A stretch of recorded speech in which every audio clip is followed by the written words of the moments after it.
સેનાને લઈને તમારા અનુભવ? સેનાનો માહોલ મને એવું લાગે છે કે થોડોક આમ નબળો પડી ગયો છે. આજની તમારા પ્રત્યેની લાગણી કેવી હોય છે? એક સમાજ સેવા કરવી હોય ને તો પહેલા તો એ સ્વીકારી લેવું કે ભાઈ જસ તો મળવાનો જ નથી, અને જ્યારે જસ નથી મળતો ત્યારે એક અંદરખાને ઊંડું દુઃખ બહુ લાગતું હોય છે. તમે જો તે દિવસે પ્રેસની સમક્ષ હાથ પછાડી અને વાત ન કરી હોત, એમાં આપણે જયરાજભાઈને હું કઈ બોલી ન હોત તો એ ટાઈમમાં તો આંદોલન પૂરું જ હતું. એનો ચહેરો મોટો થઈ રહ્યો હતો, લોકોની વચ્ચે લોકપ્રિયતા વધી ગઈ હતી, એટલે જે સ્થાપિત હિતોને ક્યાંક ને ક્યાંક તકલીફ પડી હોય એવું તમને લાગ્યું હતું? ત્યારે હિંમત હતી તો આપ લોકોને પણ જયરાજભાઈનો સામનો કરવો હતો.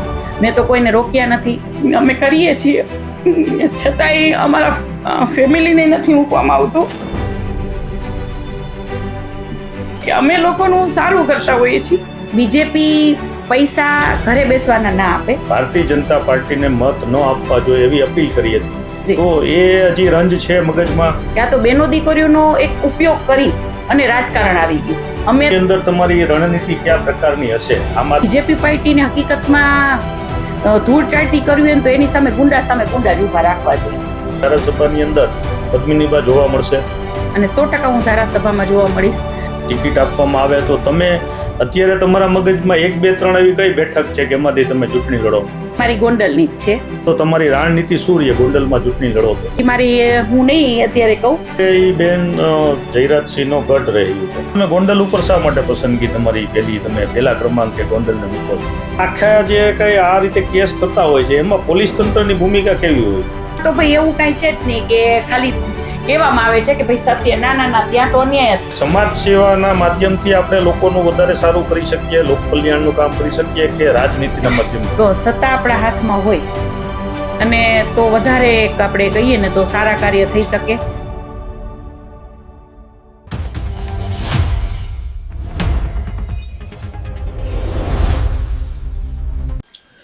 નમસ્કાર, ચક્રવાત ન્યૂઝમાં આપનું સ્વાગત છે. ક્ષત્રિય અસ્મિતા આંદોલનથી ગુજરાતભરમાં જાણીતા બનેલા નીડર અને લડાયક મહિલા અગ્રણી પદ્મિનીબાવાળા આજે આપણી સાથે ઉપસ્થિત છે. ચક્રવાત સ્ટુડિયોમાં આપનું સ્વાગત છે. જી માતાજી. બહેનજી, સૌથી પહેલાં તો હું આપને એ પૂછવા માંગીશ કે તમે જાહેર જીવનમાં છેલ્લા ઘણા જ વર્ષોથી સક્રિય છો, તો તમને આ લોકો માટે કામ કરવાની પ્રેરણા ક્યાંથી મળી અને કઈ રીતે તમે જાહેર જીવનમાં આવ્યા? તમારું બેકગ્રાઉન્ડ વિશે થોડું જણાવજો.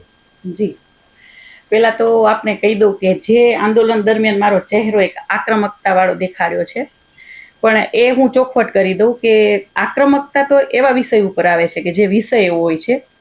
નેચરલી હું કહું કે હકીકતમાં હું આવી એક કહીએ ને કે એકદમ લોકોને એવું છે કે પદ્મિનીબા એટલે આમ બધાને એવું થઈ ગયું છે, પણ એ તમારી લડાયક છબી છે. જી, લડાયક છબી. અને ઓમ જોવા જઈએ તો એક દયાળુ સ્વભાવ છે મારો, પણ ખોટા લોકો માટે છે ને એકદમ લડાયક સ્વભાવ છે. ખોટા લોકો માટે હું કોઈ દિવસ કોઈ જગ્યાએ કોઈ પણ હોય, ઇવન XYZ કોઈ પણ મોટા નેતા હોય કે કોઈ પણ હોય, ઇવન મોદી સાહેબ પણ હોય ને, તો હું જાતું કરનારી વ્યક્તિ નથી.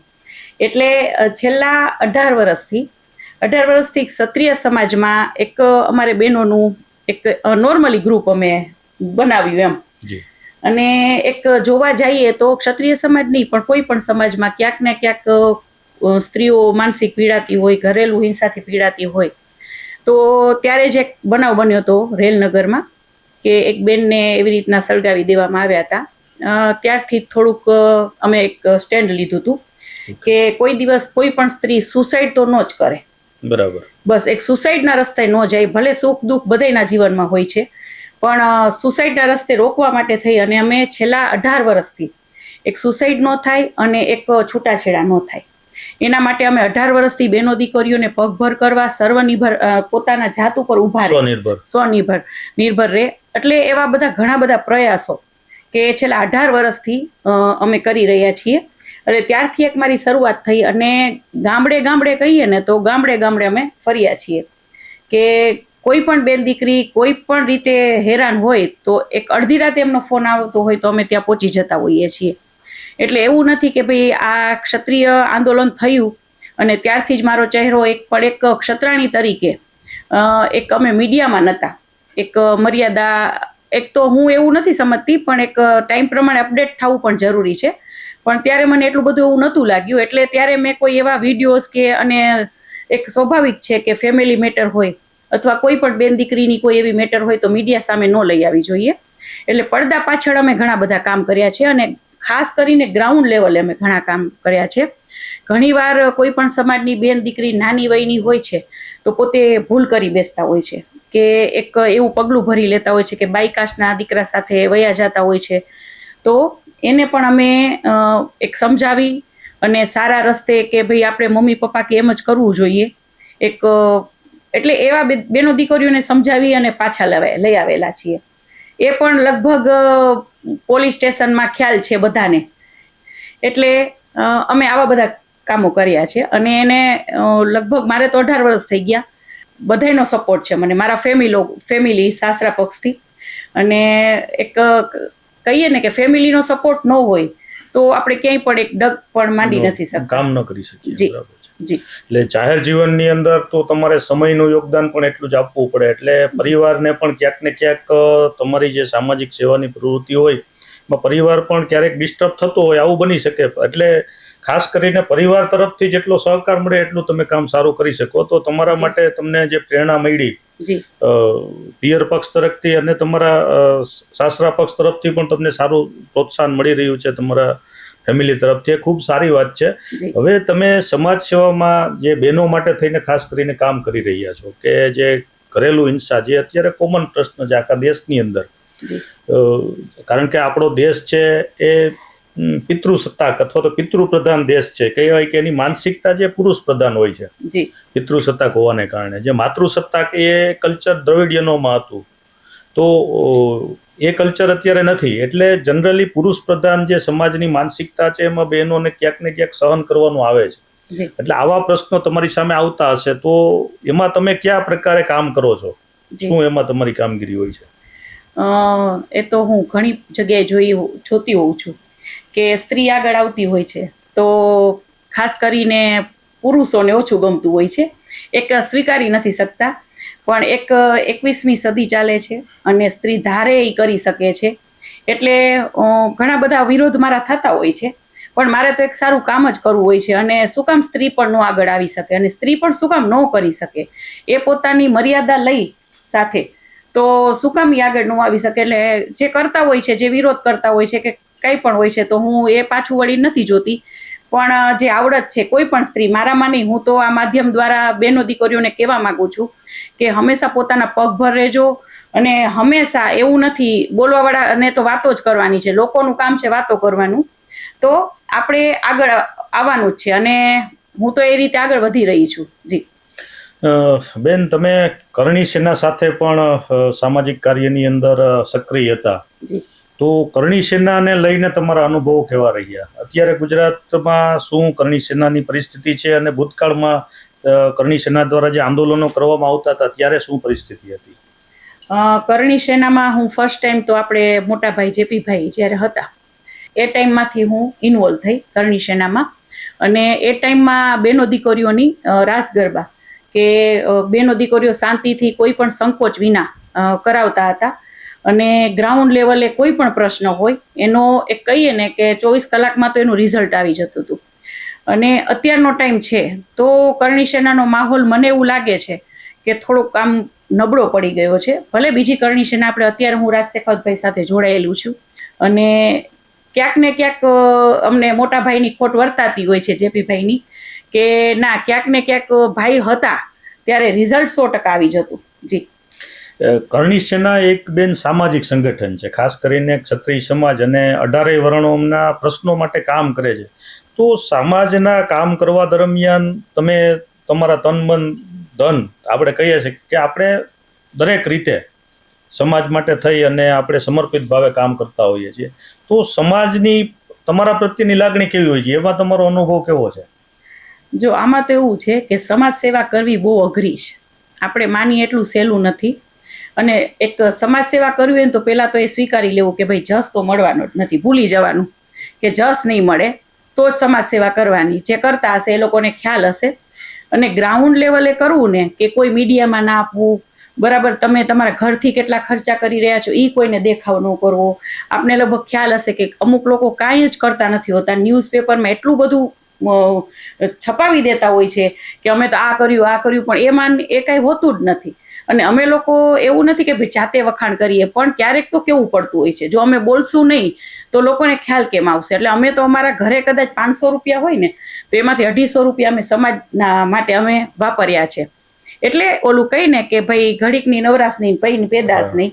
એટલે હું એવું નથી માનતી, પણ જોવા જઈએ ને જ્યારે જસ નથી મળતો ત્યારે એક અંદરખાને ઊંડું દુઃખ બહુ લાગતું હોય છે કે આ તો આપણે તો એક સમાજ સેવા એક નિસ્વાર્થે કરી છીએ. એક કોઈ સાંભળ્યું આપે કે કોઈ આગેવાનને કંઈ પગાર છે, બરાબર. અમને હજારો લોકોના ફોન આવતા હોય કે બેન આ થયું છે, કંઈ પણ બેનું દીકરીઓનો કે મને તો ભાઈઓના પણ આવતા હોય ક્યારેક. તો અહીંયાથી આજે ઘરેથી જ નીકળવું, તો ઘરેથી નીકળીએ તો આપણે ગાડી જોઈએ, પેટ્રોલ જોઈએ, ઇવન આપણે ક્યાંક જમવા રોકાણા એટલે ખર્ચો આપણે ગણી લેવાનો. એટલે અનુભવ તો કડવા પણ થયા છે. જે લોકો મને નજીકથી ઓળખતા હોય છે એ લોકો મારા ચાહકો પણ ઘણા છે, જેની સાથે દીકરીઓ સાથે અથવા તો ભાઈઓ સાથે ક્યાંક અન્યાય થતો હોય અને એની સામે અમે પડતા હોય છીએ, ત્યારે જે અન્યાય કરતા હોય છે ને એ મારા વિરોધીઓ છે. જી બહેનજી, સમાજ સેવા દરમિયાન ઘણી વખત એવું થાય છે કે આપણે જે લોકોને ઓળખતા પણ હોતા નથી, જી, એવા લોકોનું આપણે સમાજ માટે થઈને સમાજના નામ ઉપર કામ કરવા જઈએ અને પછી એવી મુસીબતમાં મુકાઈ જાય કે એને કારણે કોર્ટની તારીખો પણ ભરવી પડે. એવા મારા ખુદના પણ અનુભવો છે અને આપને પણ થયા હશે. તો આવી બાબત કોઈ તમને અનુભવ થયો છે? 100%. મારી ઉપર અત્યારે એટ્રોસિટી છે કે એક આપણે ભાઈ હતા જયપાલભાઈ અને અમારા સમાજના ઋષિભાઈ હતા, ક્ષત્રિય સમાજના. એ લોકો વિશે બે સાથે થયું હતું બોલાચાલી થોડુંક, એટલે એટ્રોસિટી મારી ઉપર છે. પણ મેં ઋષિભાઈને આજ સુધી જોયા પણ નથી, બરાબર છે. એ બસ એક મને ફોન આવ્યો હતો એ ટાઈમમાં કે બેન મારું કોઈ સમાજનું કોઈ આગેવાન મારું સાંભળતું નથી, તો આપ મારી હેલ્પ કરી શકો. તો મેં કીધું ઓકે, વાંધો નહીં. એટલે ભાઈને જોયા નથી. આજ સુધી હું એટ્રોસિટીની તારીખ ભરી રહી છું અને મારા પોતાના ઘરના ખર્ચાથી ભરી રહ્યું છું. એટલે દુઃખ એમ લાગે છે કે અત્યારે તો ઋષિભાઈ એક ભલે ભાઈ જ્યાં પણ હોય પણ એક ફોન કરવામાંથી પણ જતા હોય છે લોકો. બરાબર છે. સમાજ કાર્યની અંદર જસની અપેક્ષાએ કામ કરો તો તમે કામ જ ન કરી શકો. જી, આ તો તમને અંદરથી પ્રેરણા મળે છે કે આપણી પાસે આટલી શક્તિ છે અને આપને સરસ મનુષ્ય જીવન મળ્યું છે, તો આપણે સારું કરવું જોઈએ. એવી પ્રેરણાથી આપ કાર્ય કરી રહ્યો છો, ખૂબ સારી બાબત છે. હવે તમારું જે નામ છે બેન, એ ખાસ કરીને ક્ષત્રિય અસ્મિતા આંદોલનને કારણે આપને લોકો ઓળખે છે, ગુજરાતની જનતા. તો એ વખતે પુરુષોત્તમ રૂપાલા દ્વારા જે નિવેદન આપવામાં આવ્યું હતું ને તેને કારણે આખો એક બવંડર ઊભું થયું હતું ગુજરાતમાં.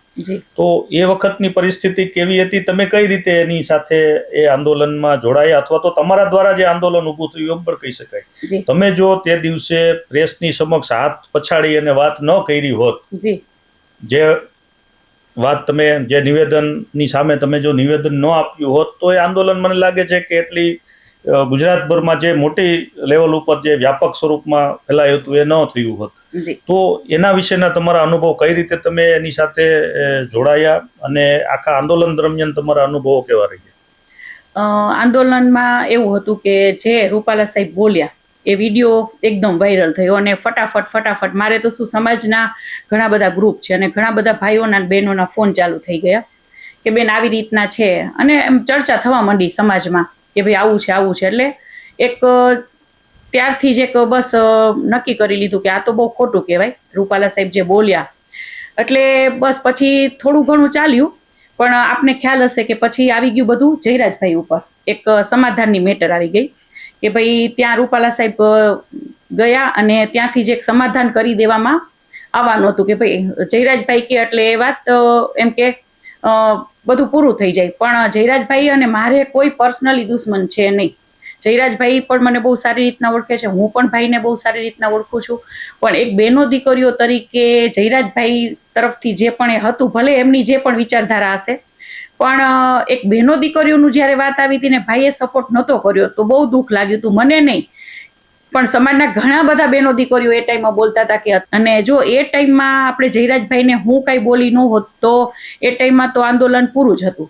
જી, એટલે ત્યારથી જ બસ શરૂઆત થઈ.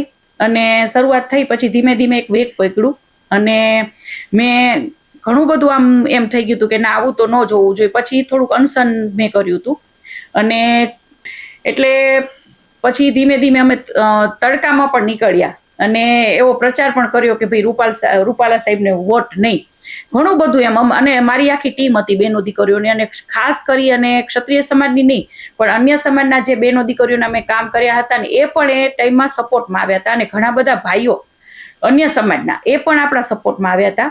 અને ઘણું બધું એવું આમ ટ્રાય કરી કે ના આંદોલન જીતી જઈએ. અને એક ક્યારે પણ એક રૂપાલા સાહેબની કોઈ પણ નેતા એક બહેનો દીકરીઓ અને ક્ષત્રિય સમાજની નહીં કોઈ પણ સમાજની બેન દીકરી વિશે આવી બફાટ કરતા 100 વખત વિચારે. પણ ત્યાં એક રાજકારણ જેવું આવી ગયું, કોંગ્રેસ ભાજપ થઈ ગયું. એટલે ત્યારે એ ટાઈમમાં આપને પણ ખબર હશે ને મને તો ખુદને સાઇડલાઇન જ આ લોકોએ કરી હતી કે મારી કોઈ અનશન કરવા છતાં મારી કોઈ નોંધ નથી લેવામાં આવતી.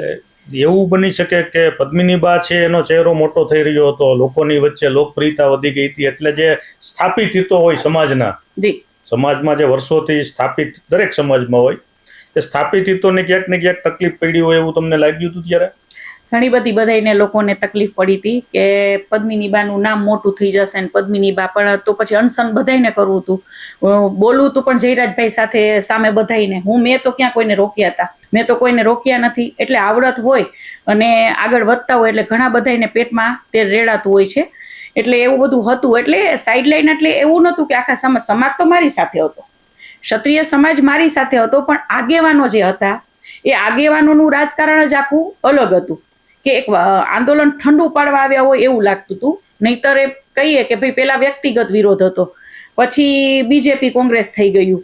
એટલે પછી મારી સિચ્યુએશન એવી થઈ ગઈ હતી કે હું ખુદ બીજેપી પાર્ટી સાથે જોડાયેલી વ્યક્તિ હતી અને પછી મારે શું કરવું એટલે મેં કીધું ના ભાઈ સમાજ પહેલા. એટલે મેં બીજેપી પાર્ટીને પણ મેં પાટું મારી દીધું કે ના ભાઈ જો આપણું માન એ જગ્યાએ નથી તો સત્તાનો કોઈ મતલબ નથી. અને આટલો બધો આટલી બધી મહેનતનીમાં મારા ભાઈઓ અને બહેનો જો બહાર નીકળ્યા છે અને મને પણ ઘણી બધી ઓફર હતી એ ટાઈમમાં 4 CRની 7 CRની 8 CRની, તમને શું ટિકિટ જોઈએ છે, તમને શું જોઈએ છે, જે કયો એ. પણ મેં સ્વીકાર્યું નહોતું. હજી ઘણા બધા લોકો એવી અફવા ફેલાવતા એ ટાઈમમાં પણ કે પદ્મિનીબાએ બીજેપીના પૈસા લઈ લીધા, પદ્મિનીબાએ આવું કરી લીધું. તો બીજેપી પૈસા ઘરે બેસવાના ના આપે, અને જો મેં પૈસા લીધા હોય તો આજે હું આમ આદમી પાર્ટી સાથે જોડાયેલી ન હોય. એટલે એવી બધા આક્ષેપો અને ષડયંત્રો પણ આપને ખબર છે. ઇવન મારા ફેમિલીને પણ નથી મૂક્યું લોકોએ. મારે એવી ભાષા ન બોલાય, પણ બહુ અમે સાચા રસ્તે જે ચાલતા હોય છે ને એને તો કુદરત સાથે જોડાયેલા વ્યક્તિઓ અમે છીએ કે અમે લોકોની સામે નહીં પણ કુદરત સામે બે આસુડા પાડી લેતા હોય છીએ કે આટલું બધું અમે કરીએ છીએ છતાંય અમારા ફેમિલીને નથી મૂકવામાં આવતું. એટલે ક્યારેક ને ક્યારેક એમ થઈ જાય છે કે અમે લોકોનું સારું કરતા હોઈએ છીએ એટલે દુઃખ લાગતું હોય છે કે ભાઈ ફેમિલી, બાળકો, બરાબર, એ લોકોનો તો અમે જ્યાં કામ કરતા હોય છે એમાં અમારા બાળકો પણ હેરાન થતા હોય છે કે અમે જ્યારે બેનો દીકરીઓના સમાધાન કરવા જતા હોઈએ ત્યારે બાળકોને ઘરે એકલા રાખીને જતા હોઈએ છીએ. મારા મિસ્ટર એવું કહેતા હોય કે અમે અમારું કરી લેશું, તમે લોકો બેન દીકરીને કંઈ ન થવું જોઈએ. મારા મિસ્ટર અને ઇવન મારા મમ્મીજી, મારા સાસુ, એમને બહુ એમ હતું કે ના પદ્મિની તમે આગળ આવો, તમારામાં આવડત છે. એટલે મને મારા ફેમિલી તરફથી પણ જ્યારે આવું થતું હોય ને ત્યારે થોડુંક ઘરેથી પણ એક ઠપકો મળતો હોય છે કે આપ લોકો આટલું બધું સમાજ માટે કરી રહ્યા છો તો પછી આ મૂકી દો, એમ શું જરૂર છે આપણે, એમ એવું બધું થોડુંક થતું હોય છે. પણ ક્યાંક ને ક્યાંક થોડુંક વળી ફેમિલીને સમજાવતા હોય છે કે ભાઈ હઈ છે, કાંઈ વાંધો નહીં. એટલે કહીએ ને કે થોડું ઘણું આવું બધું તો રહેતું જ હોય છે. બેન, તમારું એ આંદોલન લગભગ પૂરું થયું એવું તો ન કહી શકાય કે આંદોલન પૂરું થયું, કારણ કે અમુક લોકોએ રૂપાલા સાહેબને માફ કરી દીધા હતા અને અમુકે એ બાબતે કોઈ ફોડ પાડ્યો નહોતો. પણ આપના દ્વારા એક નિવેદન બહાર પાડી અને રૂપાલા સાહેબને આ બાબતને લઈને એને વારંવાર માફી માંગી હતી 4-5 વખત. એટલે એની એ લાગણીને ધ્યાનમાં રાખીને તમે એને માફ કર્યા હતા. પરંતુ એ પછી જ્યારે આ સ્થાનિક સ્વરાજની હમણાં ચૂંટણી આવી ત્યારે તમે ફરીથી એક તમારો નિવેદન આપી અને ભારતીય જનતા પાર્ટીને મત ન આપવા જોઈએ એવી અપીલ કરી હતી. તો એ હજી રંજ છે મગજમાં રૂપાલા સાહેબ પ્રત્યેનો? રૂપાલા સાહેબ પ્રત્યેનો નથી. મને જે હશે એ ચોખ્ખું જ કહીશ. લોકોને સ્વીકારવું હોય તો સ્વીકારે, નો જે અંદરની વાત છે કહીશ કે એ સમીકરણો ટાઈમે ટાઈમે ચેન્જ થતા હોય છે. એટલે એ ટાઈમ એવો હતો કે રૂપાલા સાહેબ એક વૃદ્ધ હતા, ભલે એ બોલ્યા હતા, પણ અમારું તો કહીએ જ છીએ ક્ષત્રિયો તો માફ કરવા વાળા જ હોય છે, પણ જે બોલ્યા હતા એ બહુ થોડુંક ખોટું બોલી ગયા હતા. એટલે એક વૃદ્ધ હતા અને એને વારંવાર માફી માંગી હતી. પછી પોતાની જીત થઈ એટલે એમને 5મી વખત માફી માંગી હતી.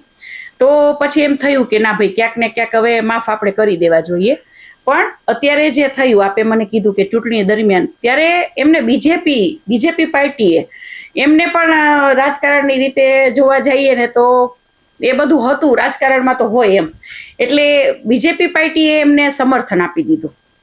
એટલે આખે એટલા બધા અંદરો અંદર આપ બધું જોતા હશો, અમુક બાબતો અમે ન બોલી શકતા હોય. એટલે એ ટાઈમમાં મેં માફ કરી દીધા હતા. એક માનવતાની દ્રષ્ટિએ એમ થયું કે ના ભાઈ, 5મી વખતે જીતી ગયા છતાંય એમને માફી માંગી છે. તો બેનો દીકરીઓ, મેં એકલીએ નહીં, જે આખી ટીમ હતી અમારી બેનો દીકરીઓની, અમે બધાય અંદરો અંદર ડિસ્કસ કર્યું હતું કે આપે જોયું હશે કે આંદોલનને ક્યાં લઈ ગયા એમ. અમને બેનો દીકરીઓને એ ટાઈમમાં એ પણ રંજ હતો કે આ તો બેનો દીકરીઓનો એક ઉપયોગ કરી અને રાજકારણ આવી ગયું. અમારામાં તો રાજકારણનો રહ પણ નહોતો કે અમે એક રાજકારણ તરફ નહીં, પણ અમે સત્યની સાથે અમે લડાઈ લડતા હતા. એટલે થોડુંક દુઃખ હતું એ ટાઈમમાં. એટલે પછી અમને એમ થયું કે ભાઈ, આ લોકો તો પોતાના રોટલા શેકી રહ્યા છે, સૌ પોતપોતાના રોટલા શેકવા માંડ્યા હતા. એટલે એક ગુસ્સો હતો અને દુઃખે હતું કે અમારી કોઈ એમ કે વિચાર્યું જ નહીં બેનો દીકરીઓનું કે ભાઈ આપણે બેનો કાંઈ કોઈએ વિચારતા જ નહોતા. સૌ બધા પૈસા ભેગા કરવા માંડ્યા હતા અને રાજકારણમાં પોતાનું, બીજેપીમાં હોય પોતાની ઇમેજ કેમ થાય, જેને જે ફાયદો થાય એ ફાયદો લેવા માંડ્યા હતા. એટલે એક અમે માનવતાની દ્રષ્ટિએ એમ થયું કે ભાઈ હાલો, આ તો રાજકારણ આવી ગયું છે. એટલે એ રૂપાલા સાહેબને એ ટાઈમમાં અમે માફ કરી દીધા હતા. અને જે અત્યારે હતું એ બીજેપી પાર્ટીનું કે ભાઈ, બીજેપી પાર્ટી હજી પણ ઘણું બધું આપે જોયું હશે કે હમણાં જ આપણે જગદીશભાઈ વિશ્વકર્મા એ પણ હમણાં બેન દીકરી વિશે, આપણે ગેનીબેન વિશે બફાટ કરી ગયા. એટલે પ્રોત્સાહન એ આપે છે. એટલે થોડુંક બીજેપી પાર્ટી તરફથી રંજ છે. જી, ભારતીય જનતા પાર્ટી વિશે તમારી ફરિયાદ એવી છે કે ગમે તેવો નેતાઓ બફાટ કરે છે છતાં પણ પાર્ટી એને સુધારવાને બદલે, એને ઠપકો આપવાને બદલે જાણે કંઈ બન્યું જ નથી એવું એને વાતાવરણ, એવું પ્રોત્સાહન પૂરું પાડે છે. એને કારણે એક પછી એક નેતાઓને આવી બફાટ કરવાની હવે આદત પડી ગઈ છે. તો આવી પરિસ્થિતિની અંદર હવે તો તમે રાજકારણની અંદર પ્રવેશી ચૂક્યા છો, આમ આદમી પાર્ટીમાં તમે અત્યારે જોડાયા છો. તો આગામી સમયની અંદર તમારી રણનીતિ કયા પ્રકારની હશે? આમ આદમી પાર્ટીના માધ્યમથી અને તમારી વ્યક્તિગત રાજનીતિને લઈને તમે શું વિચારી રહ્યા છો?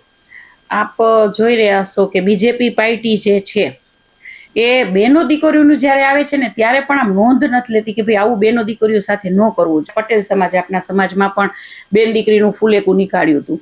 તો આવી તો કેવી સત્તા! તમે જો બેન દીકરીઓની પણ કઈ મર્યાદા કે કઈ વિચારતા જ નથી, બસ ખાલી સત્તા અને કાયદા પણ કાયદા બેનો દીકરીઓ માટે જ છે, નબળા વર્ગો માટે જ છે.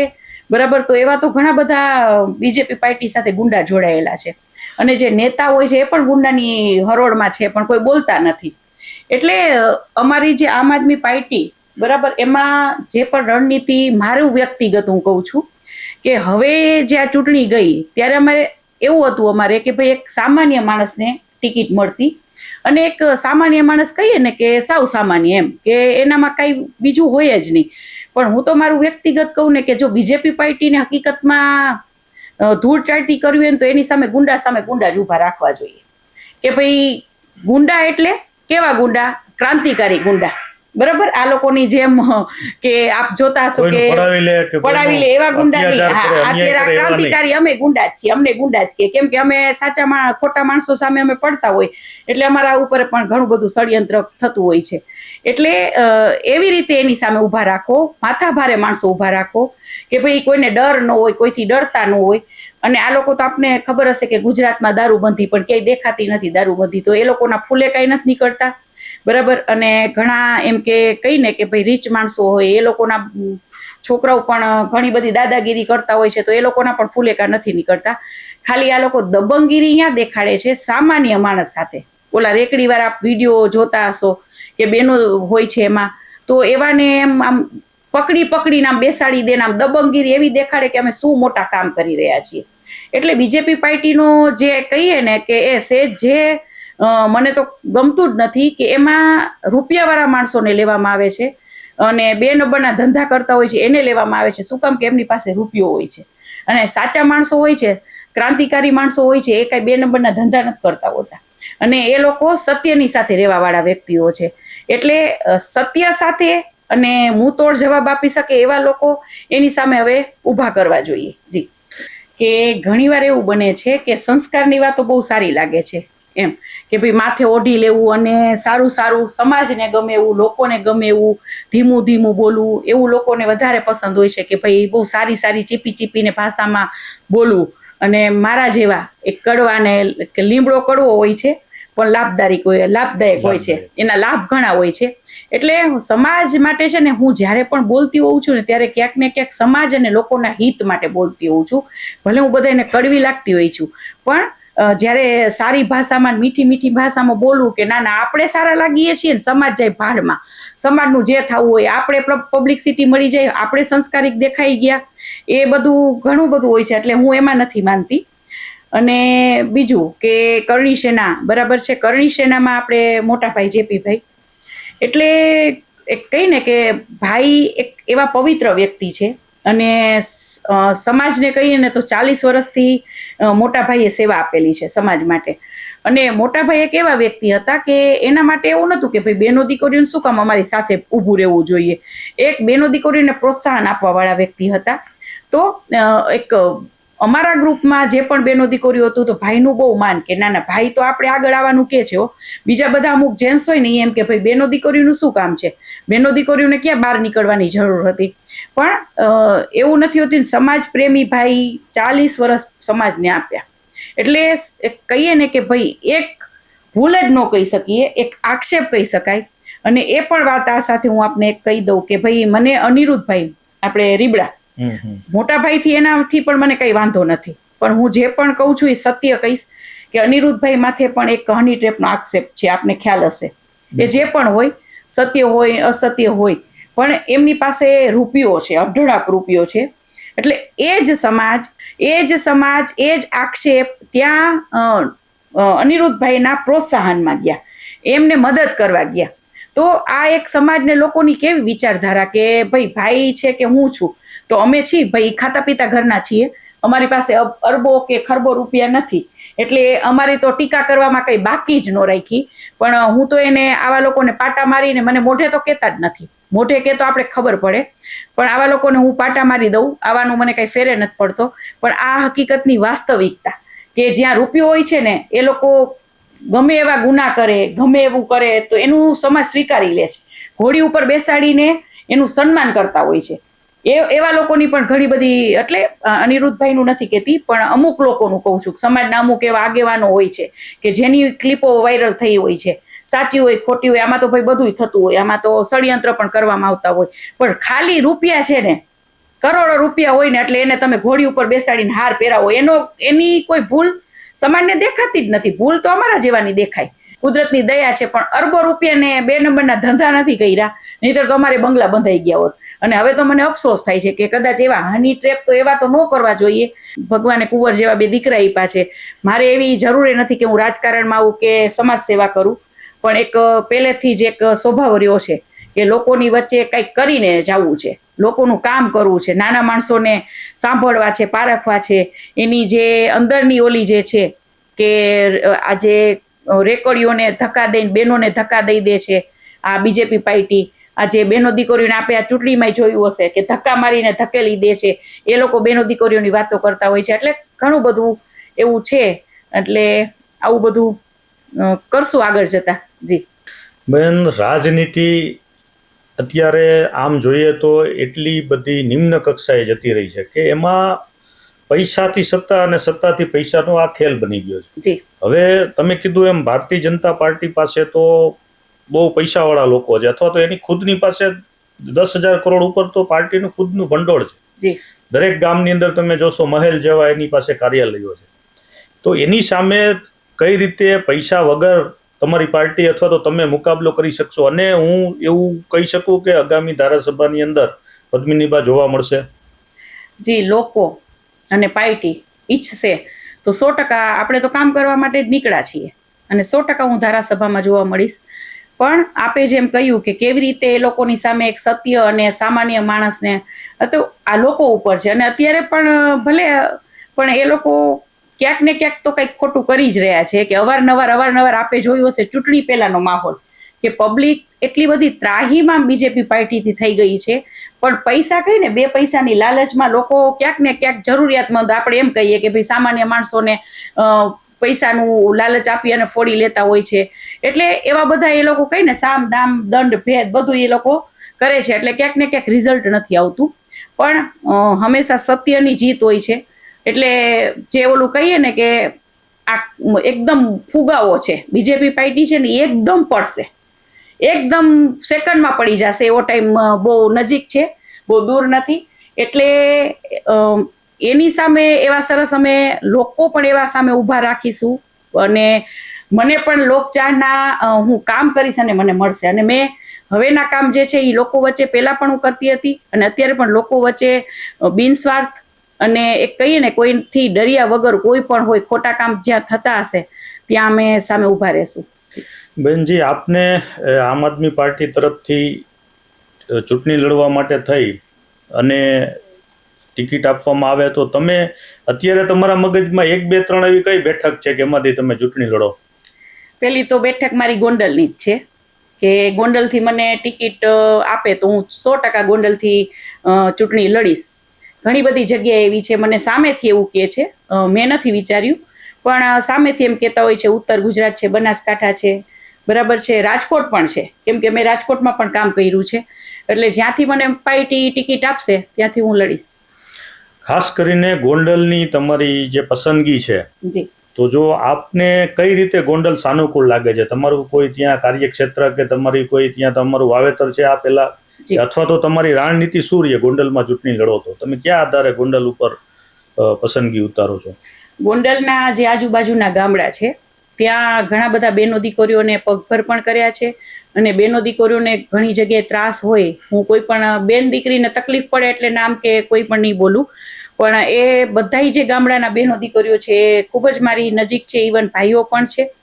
અને ગોંડલથી મને ચૂંટણી લડવાનો એક મોકો મળશે તો એ રણનીતિ તો અત્યારથી મારી હું નહીં અત્યારે કહું, પણ 100% સારી રીતના લડશું. એમ લડાઈ અમે જબરદસ્ત હું આપી શકું. જી, હવે બહેનજી, તમે ગોંડલ જ્યારે આપણે ગોંડલની જ વાત કરી રહ્યા છો ત્યારે ગોંડલમાં તમારી સામે એક કેસ દાખલ કરવામાં આવ્યો હતો અને એ કેસની અંદર તમારું કેવું એવું હતું કે તમારા જે દીકરા છે એમની કોઈ ભૂમિકા નહોતી, એમનો કોઈ રોલ નહોતો, ખાલી તમારી સાથે આવ્યા છતાં એમને પણ ટાર્ગેટ કરવામાં આવ્યા હતા. તો આવા હની ટ્રેપના કેસ આ પહેલા પણ રાજકોટની અંદર કોઈ એક વિષયને લઈને આપનું નામ હની ટ્રેપના વિષયમાં આવ્યું હતું. તો આ ખરેખર તો આ હની ટ્રેપ એટલે શું, એમાં કઈ રીતે થાય છે, કઈ રીતે કેસ કરવામાં આવે છે અને આખી એની જે કઈ એની પાછળનું સત્ય શું છે? જી ચોક્કસ. પહેલા તો હું આપને જે ગોંડલનો હની ટ્રેપ થયો તો એ ચોખવટ કરી દઉં. એક ષડયંત્ર જ હતું અને જેને પણ કેસ કર્યો તો એ ભાઈ ભુવા હતા, એ પોતે સામેથી આવીને અને સમાધાન કર્યું છે અને ખૂબ અફસોસ એમને થયો. એક ઈ મોટી ઉંમરના હતા તો પણ મને પગે પડી ગયા હતા અને રોવા પણ માંડ્યા હતા, એમનું ફેમિલી પણ રોવા માંડ્યું હતું. અને એમણે ખુદે કહ્યું કે બેન, અમે કીધું કે બેનનું ઠીક છે, બેનનું ષડયંત્ર હતું એટલે કે ભાઈ દીકરાને નહીં, દીકરાની તો કારકિર્દી આખી બગડી જાય, છતાંય અહીંયાના જે બધા પોલીસ હતા એ કે ના તમે બેસી જાઓ, તમારે અવાજ નથી કરવાનો, અમે કહીએ એટલું જ કરવાનું છે. એટલે એક ષડયંત્ર હતું. અને હની ટ્રેપ જેમ આપને નથી ખબર ને એમ અમને નથી ખબર કે હની ટ્રેપ એટલે શું. હવે આપને એ ચોખવટ કરી દઉં કે જે રાજકોટમાં અમારી ઉપર હની ટ્રેપનો આક્ષેપ લાગ્યો હતો તો સમાજ, ક્ષત્રિય સમાજની કોઈ પણ સમાજના બેન દીકરીઓ, ઘણા બધા એવું નથી, સારા વ્યક્તિ હોય છે પણ ઘણા બધા એક કઈ ભાષામાં કહું કે મને બોલવું પણ નથી ગમતું એવા લોકો પણ હોય છે કે બેનો દીકરીઓને કીટ, એક દુખાયેલા બહેનો હોય એની માટે સેવા માટે ઘણું બધું કરતા હોય, કીટો આપવા જતા હોય, બહેનો દીકરીઓના નંબર લઈ લેતા હોય છે, અથવા કોઈ બેન દીકરી એના બાળકોને ભણાવી નથી શકતા, એની પરિસ્થિતિ એવી નબળી હોય છે કે નો છૂટકે, ત્યારે એને ફોન આવતા હોય છે અને ફોન કરી અને મારે એક ક્ષત્રાણીની એક સાઈડ હું મર્યાદા અત્યારે મૂકીને વાત કરીશ, કેમ કે હું લોકો વચ્ચે નહીં બોલું તો લોકોને ખ્યાલ નહીં આવે કે હકીકતમાં સત્ય શું હોય છે અને શું દેખાડી દે છે. તો એક બેનો દીકરીઓને એના શોષણ કરાવવાની તૈયારી આ નાલાયકો લોકો કરતા હોય છે. તો એ ટાઈમમાં જે અમારી ઉપર આક્ષેપ હતો એ એવી રીતે જ હતો. એટલે બેનો દીકરીઓને શું છે કે ભાઈ એમના નંબર લઈ લે છે અને પછી આવું બધું ચાલતું હોય છે. તો એવા લોકોને અમે પકડીએ છીએ અને એવા લોકોને વ્યવસ્થિત અમે પાઠ ભણાવવા જ્યારે જઈએ ને ત્યારે જ્યારે એ લોકો પકડાય છે ને ત્યારે આવા ગીત ગાવા માંડે, હની ટ્રેપ હની ટ્રેપ. અમે ઠપકાઈ પાછે મેં ન બોલવાનું બોલી છું કોઈ પણ. એટલે એ તો ત્યારે એ જ મેટર હતી અને આ ગોંડલવાળી મેટર હતી. તો મેં ભુવાને પણ કીધું હતું કે ભાઈ તમારે બેન દીકરીને વિડીયો કોલ કરવાની શું જરૂર છે? તમે બેન દીકરીને એવું કહો છો કે હું તમે એકલા હોય ત્યારે તમારા ઘરે આવું અને હું ત્યારે તમારી ઘરે વિધિ કરું. એટલે આવું બધું હોય છે અને એને હની ટ્રેપનું નામ દઈ દેતા હોય છે. અને ઘણીવાર એવું હોય છે કે મારી પાસે તો એવા બેનો દીકરીઓ પણ આવ્યા છે કે જેની પાસે ભાઈઓ પૈસા પડાવી લે છે. હની ટ્રેપ એટલે એવો છે કે ભાઈ બેન દીકરી કોઈને બ્લેકમેલ કરે નામ, પણ ઘણી બેનો દીકરીઓ એવી છે મારી પાસે, ઇવન પ્રૂફ છે મારી પાસે નામ સહિત, કે એની પાસે ભાઈઓ પૈસા પડાવી લેતા હોય છે.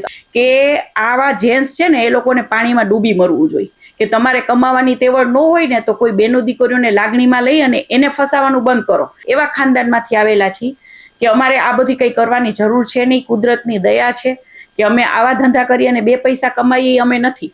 અમે સમાજ સેવા અમે છેલ્લા 15 વર્ષથી કરી રહ્યા છીએ. અમારા ઘરના પૈસા કાઢીને કરી રહ્યા છીએ. એ કોઈને નથી દેખાતું. તો અમારે એવી જરૂરત જ નથી કે અમારા બાળકોમાં અમારે શું સંસ્કાર આપવા કે શું. અમે એ ટાઈપના માણસો જ નથી. પણ એક કહીએ ને કે આંદોલન દરમિયાન ક્યાંક ને ક્યાંક લોકોનો એક કહીએ અમે જેને ખોટા હોય અને એને અમે ખોટા કીધા હોય એવા ષડયંત્રો મારી ઉપર ખૂબ જ કરવામાં આવ્યા. અને એ જેવી છાપ જે અમે છીએ જ નહીં એવી છાપ અમારી એક છબી અમારી ખરડાય એવું બધું કરવામાં આવ્યું. એટલે ક્યાંક ને ક્યાંક આમ ઘણી બધી હદે એમ થઈ જાય છે. પણ ના, હું તો એક કહીને કે સ્ટ્રોંગ લેડીઝ છું અને સ્ટ્રોંગ જ હંમેશા રહીશ. કે ના, આપણે સાચા છીએ તો કોઈથી ડરવાની જરૂર નથી અને જે પણ આપણે સામનો કરવો પડે એ કરતા રહેશું. જી બહેન, તમે સમાજની વરવી વાસ્તવિકતાને વાચા આપી કે લોકો દરેક પ્રકારના કુકર્મો કરે છે, જે ન કરવું જોઈતું બધું કરે છે, પછી જ્યારે એ વસ્તુ છે એ લોકોની વચ્ચે આવે છે, બહાર પડે છે, ત્યારે એ હની ટ્રેપની આડમાં પોતાને બચાવવાનો પ્રયાસ કરે છે. આવું પણ સમાજમાં ચાલી રહ્યું છે અને એમાં પછી તમારા જેવા નીડર લોકો છે એને એનો ભોગ બનવું પડે.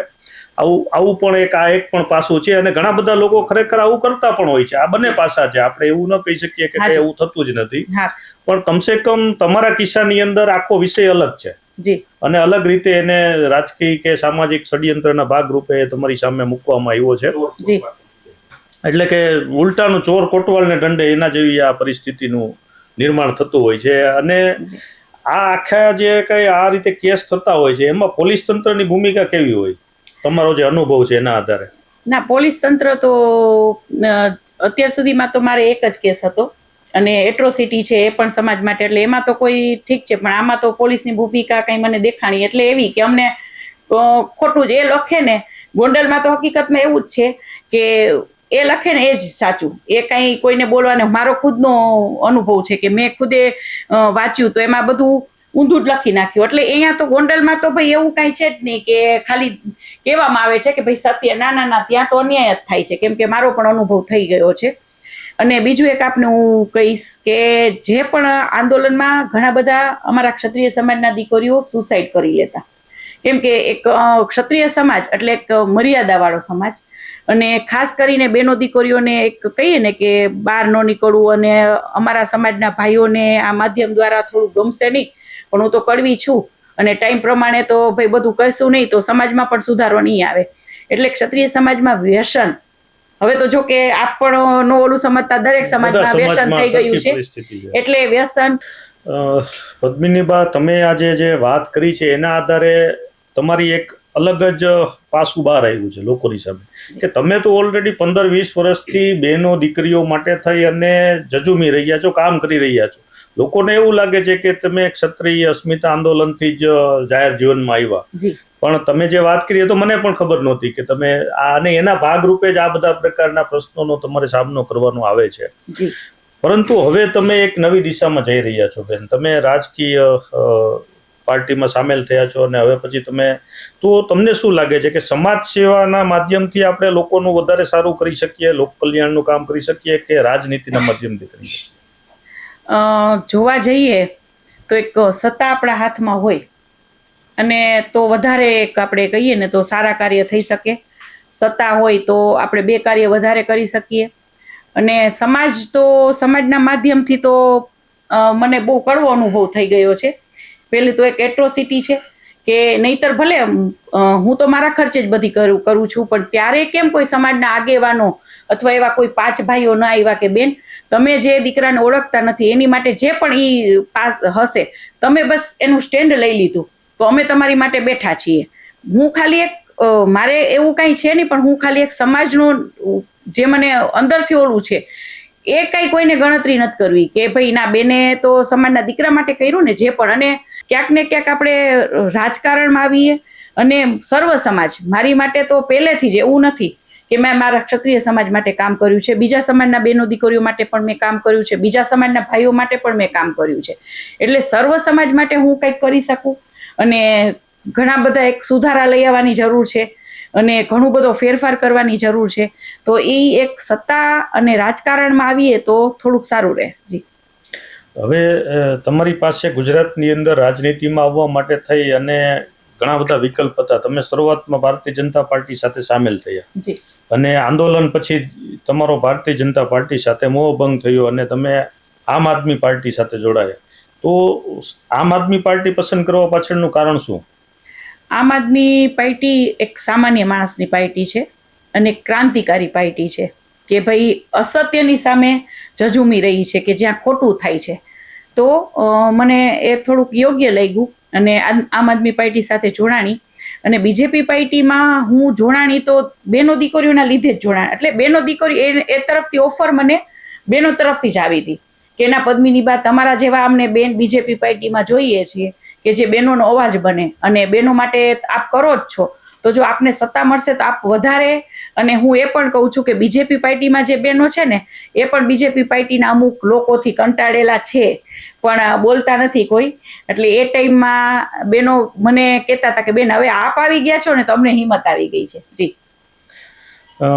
તમારું રાજકીય અને સામાજિક ક્ષેત્રમાં તમે આગળ વધી રહ્યા છો, તો તમારા જેવું જે કામ કરતા લોકો છે એના માટે કોઈ ખાસ સંદેશ તમારો? જી ચોક્કસ, કે જે અમારા જેવું કામ કરતા હોય છે એને કોઈ દિવસ ક્યાંય પીછેહટ કરવાની નહીં.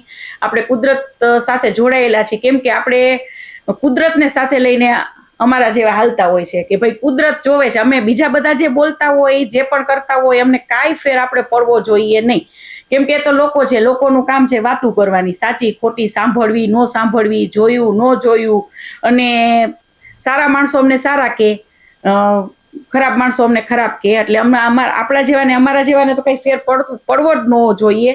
કેમ કે એક સારા કામ કરવા હોય તો આ બધું તો અમારે તૈયારી સાથે રહેવું પડતું હોય છે. તો જ અમે લોકોની વચ્ચે હંમેશા આપણે રહી શકીએ. નહીંતર તો આ લોકો ફેંકવાની તૈયારીમાં હોય. અને સાચું સત્ય અને કોઈ પણ સામે પડી જવું એ પણ કંઈ સહેલું નથી. પણ બિનદાસ એક કુદરત ઉપર ભરોસો રાખી, કુદરતે આપણો હાથ ઝાલ્યો છે બસ. બીજું કંઈ ડરવાની કોઈથી અમારા જેવાને તો જરૂર પડશે જ નહીં આજીવન. કેમ કે અમારી નીતિ જ એવી છે. ઓલું કહે છે ને કે જે પણ તમારા મનમાં પણ તમારી નીતિ સાચી હશે ને તો કુદરત હંમેશા આપણી સાથે રહે છે. જી તો આ હતા ક્ષત્રિય સ્મિતા આંદોલનથી ગુજરાતમાં જાણીતો ચહેરો બનેલા પદ્મિનીબા. પદ્મિનીબા, આપે સમય આપ્યો ચક્રવાતને અને તમારી જે લાગણીઓ છે, તમારી જે વિચારો છે એને અભિવ્યક્ત કર્યા એ માટે આપનો આભાર.